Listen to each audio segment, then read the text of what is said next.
Assalamualaikum warahmatullahi wabarakatuh. Anak-anak semua, apa kabar? Kali ini kalian akan belajar bersama saya. Nama saya Novita Dini Solihati. Biasanya dipanggil Bu Ita.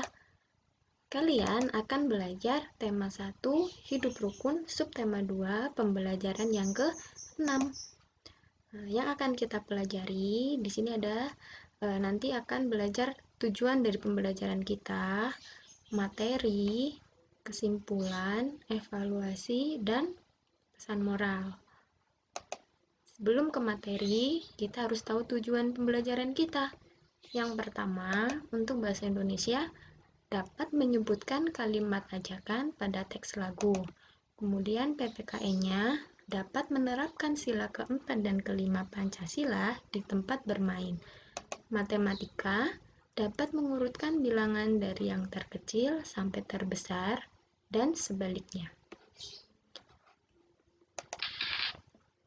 Kita ke materi yang pertama. Kalimat ajakan pada teks lagu. Ingatkah kamu pada kalimat ajakan biasanya terdapat kata apa ya? Kalian pasti sudah belajar tentang itu kan? Iya, betul sekali. Ada kata ayo, ayolah, atau mari dan juga marilah. Perhatikan lagu berikut ini. Kalian juga harus perhatikan teks lagunya ya. Boleh bernyanyi bersama ya anak-anak ya.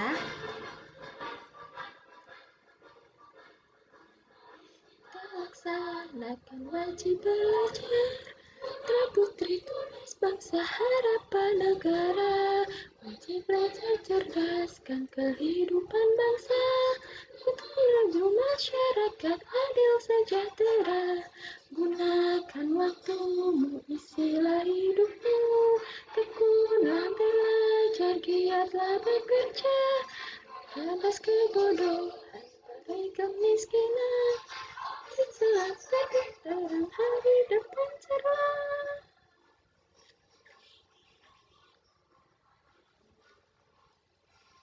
Kita giatkan wajib belajar, jangan putar jalan, marilah tamatkan. Tanam ilmu sekarang, petik hari depan, cerdas, terampil, berwibawa, penuh daya cipta.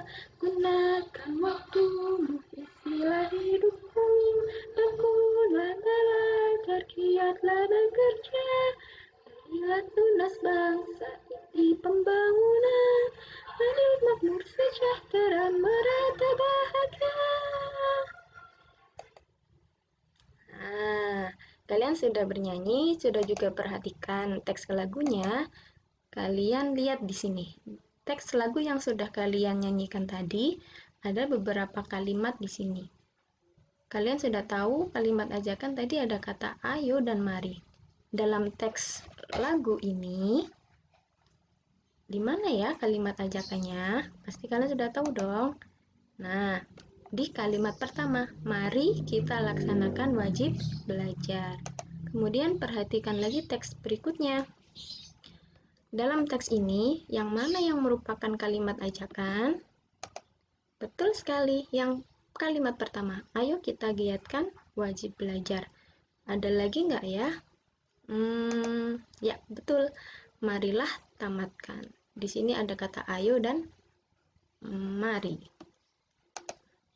Selanjutnya, kita akan belajar tentang simbol dan bunyi sila keempat dan kelima Pancasila. Kalian sudah belajar kan simbol dan bunyinya? Kita ulang lagi ya. Kepala banteng adalah simbol sila keempat. Nah, gambarnya seperti itu. Kemudian bunyinya, kerakyatan yang dipimpin oleh hikmat kebijaksanaan dalam permusyawaratan perwakilan. Untuk sila kelima, simbolnya yaitu padi dan kapas.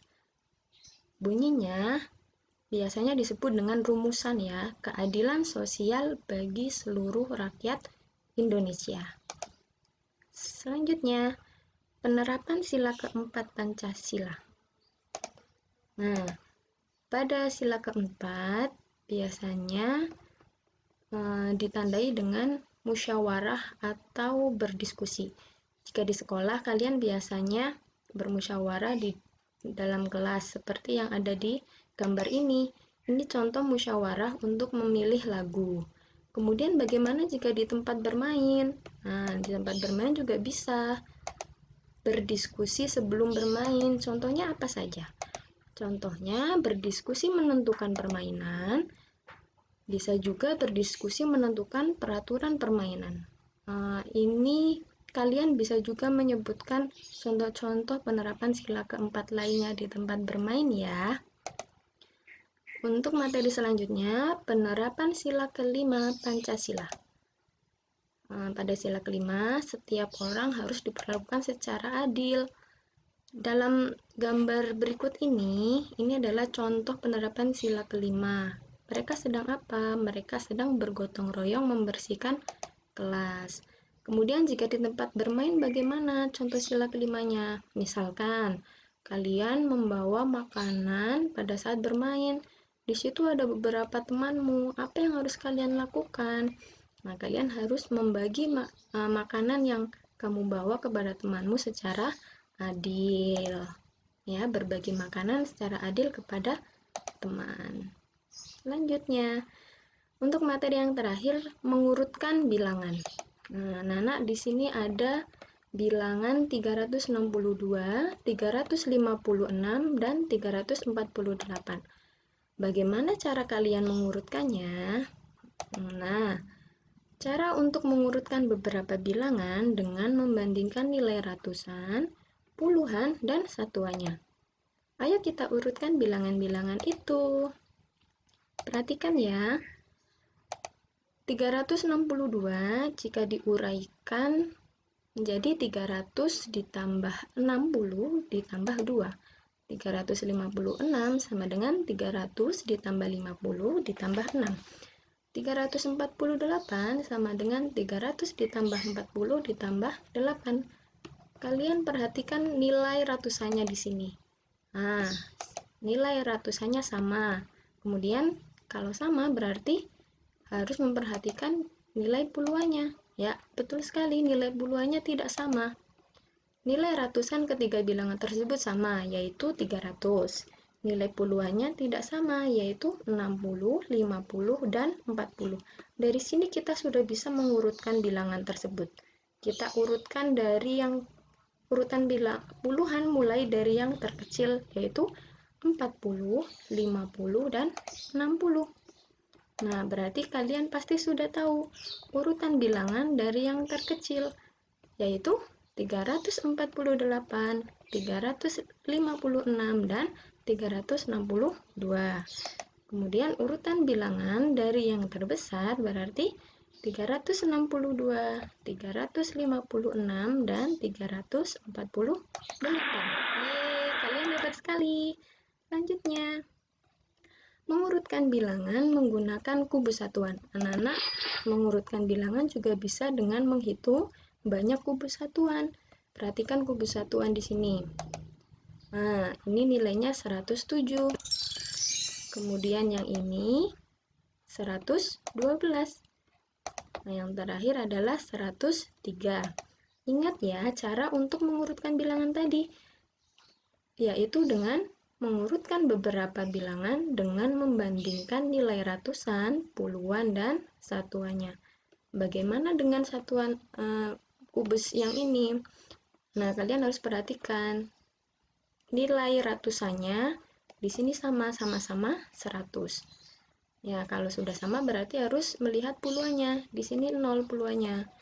Kemudian di sini ada 10, di sini ada 0. Berarti nilai puluhan yang terbesar yang ini. Kemudian satuannya kita lihat. Di sini ada 7. Antara bilangan 107 dan 103, kamu harus tahu yang mana yang lebih besar. Lihat satuannya. 7 dan 3 berarti lebih besar 3. Maksudnya lebih besar 7. Jadi urutan bilangan tersebut dari yang terbesar adalah 112, 107, 103. Dari yang terkecil adalah 103, 107, dan 112. Anak-anak, kalian hebat sekali. Itu adalah materi yang sudah Bita sampaikan. Kita masuk ke kesimpulannya. Kesimpulan yang pertama, kalimat ajakan pada teks lagu biasanya terdapat kata ayo dan atau mari. Kemudian pada sila keempat simbolnya adalah kepala banteng. Penerapannya, berdiskusi sebelum bermain merupakan penerapan sila keempat di tempat bermain. Untuk sila kelima simbolnya adalah padi dan kapas. Berbagi makanan secara adil dengan teman merupakan penerapan sila kelima di tempat bermain. Selanjutnya, kesimpulan yang berikutnya, cara untuk mengurutkan beberapa bilangan adalah dengan membandingkan nilai ratusan, puluhan, dan satuannya. Pada bilangan 362, 356, dan 348, urutan bilangan dari yang terkecil 348, 356, 362. Urutan bilangan dari yang terbesar 362, 356, 348. Kemudian evaluasi. Anak-anak, untuk soal latihannya, anak-anak dapat mengklik link di bawah ini ya, atau dengan petunjuk gurumu nanti ya. Kalian pasti bisa mengerjakannya. Selamat mencoba. Lanjut, yang terakhir adalah pesan dari Bu Ita. Hargailah pendapat orang lain, maka kamu pun akan dihargai. Alhamdulillah, terima kasih anak-anakku yang hebat. Demikian yang dapat Bu Ita sampaikan. Semoga anak-anak selalu sehat. Jangan lupa belajar. Wassalamualaikum warahmatullahi wabarakatuh.